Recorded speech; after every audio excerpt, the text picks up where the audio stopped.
Hello friends, it's me again. Much to my surprise, I do not normally share publicly most of what I'm sensing the Lord teaching me during our quiet times every morning. But this morning was something different, and I feel that there are concepts I need to share so you can thoughtfully and prayerfully consider some of them. I don't think this was just for myself. Yesterday, I mentioned that sometimes God gives me pictures to ponder, to pray over, to learn from. Today it was different. A totally different approach. I received two things. First was a sensation, and the second was a phrase. The first thing, the sensation, I felt like I was swinging or being rocked gently. And the second was the phrase, "The cat's in the cradle." Now I know that's the title of a song from way back, but I couldn't remember the words. What I sensed in my spirit was that God was saying that our country, Canada, and the province where we are right now, Alberta, are being lulled back to sleep. Restrictions and mandates are being lifted gradually across the land. And I felt this was a deliberate strategy to stagger these easings so as not to trigger much response or reaction. Even the pre-Canada Day hints at panic and things being engineered, it felt like it was a strategy from the enemy to make those reporting on negative trends look foolish, to make them look like fearmongers, and to remove from them the ability to sound a clear, distinct alarm. And the timing is perfect. School is out. The long days of summer beckon. We are all tired from being cooped up and weary from being on guard. We need a break, a holiday, a little fun for a change. And so we are planning picnics and holidays.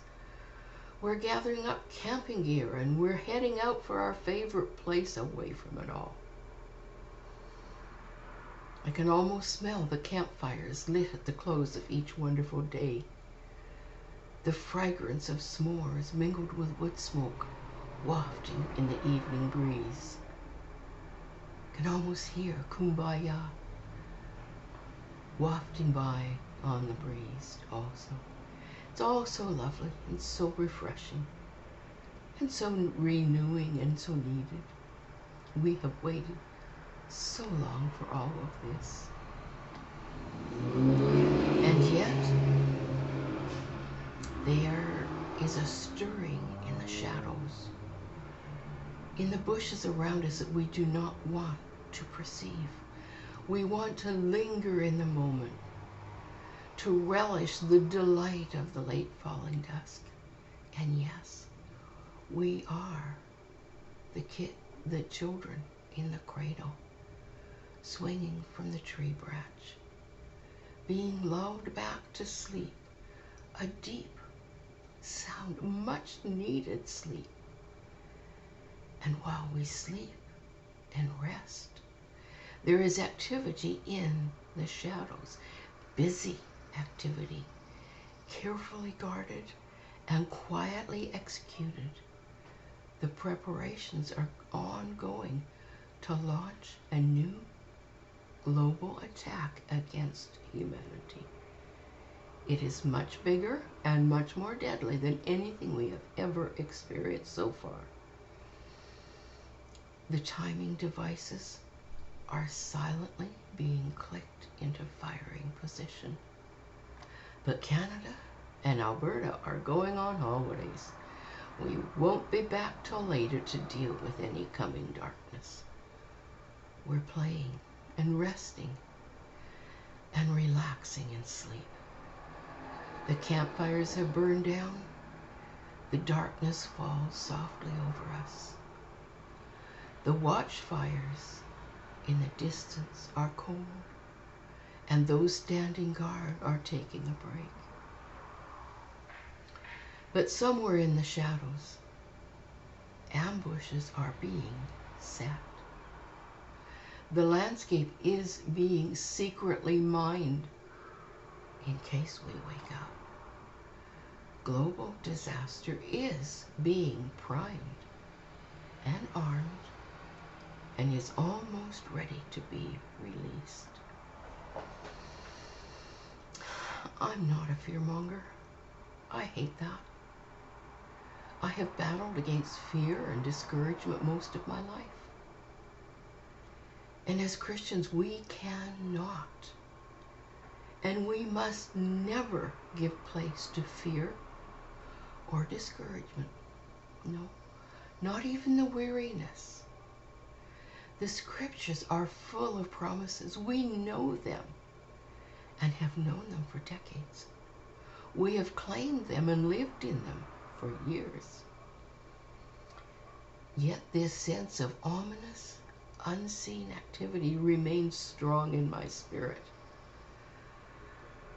So my question is, how do we stay awake? How do we stay alert? How do we stay armed, ready, and dangerous to the evil one? The only way I know is to press deeply into the Lord's presence. Not casually, not occasionally, but aggressively and persistently. I know you're tired, so are we.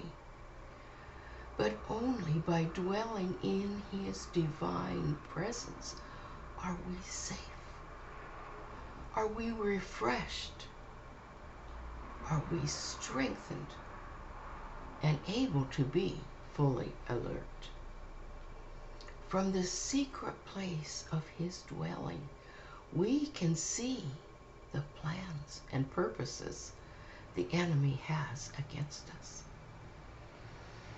As we are abiding in Him, we can learn and know and be part of God's plans of deliverance, plans of salvation, plans of healing for this world, and yes, for us, His people. These we need now. This is not the time to slumber. It is not the time to sleep. This is the time to build up the watchfires, to stand on guard, ready and dangerous. Why? Because as we do, He will sustain us. He will be our strength. He will strengthen us and prepare us for the battles ahead. He will not only provide, but He will be our provision, and He will be right where we need Him when we need Him. I do not believe that the days ahead are anything to fear, but we do need to be ready. And we do need to remain in His presence. Only there are we safe. Only there can we stand with open arms to welcome the lost into His family, to be there to welcome our prodigals as they come home, to the Father first of all, and possibly also to us. Only there is the healing that we need for our bodies and our souls and our spirits. In Him, I think of the dwelling place almost as thinking of the Old Testament where Moses made a tent of meeting. That's the kind of camping we need to be doing right now. camping in his presence, basking in the sunlight of his love, strengthened by his word, renewed by the washing of the word, and the rivers that flow from within and from within us. These are the days that we need to be camping out in his presence, communing with him. Every meal, every excursion, together with him. And I truly believe that as God is speaking to us, he will speak to each of us distinctly and differently from the other. But it is so important to pool these impressions, these strategies, these plans, these with the things that we hear him whisper in our ears. Because together we can stand tall. We can be ready and watching for the rapture to occur. We don't have to fear the dreadful days that are coming on the world. But we need to do everything we can today to be ready ourselves and to be bringing in the lost, the lonely, the hurting, the prodigals, those around us that have never heard. This is our time. We are here for right now. This is the season our whole lives have been preparing for. So let's get into his presence. Let's combine and share notes as to what we're seeing and feeling and hearing and doing. And together, let's keep looking up, for surely he is coming soon.